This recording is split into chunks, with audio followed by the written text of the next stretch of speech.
Hello guys! Good morning! Kumusta po kayo? Ngayon, pag-usapan po natin ang tungkol sa mga tumataas na mga bilihin. Gasolina, bigas, mga serbisyo, di ba, nagtaasa na. Kaya nga po ito ang mission natin dito sa IMG upang ituro ang about sa financial education. So, maglaan po tayo ng oras upang matutunan ang mga bagay tungkol sa usaping pinansyal para po hindi tayo nagugulat sa napupunta ang sinasahod natin.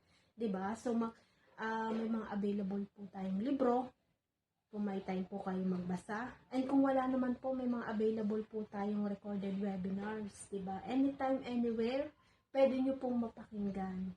So, and of course, magtanong po tayo sa mga eksperto sa financial upang alam nyo na magkaroon po tayo ng tamang kaalaman tungkol sa tamang pag-iipon, pag-invest. So guys, ingat po tayo and God bless everyone.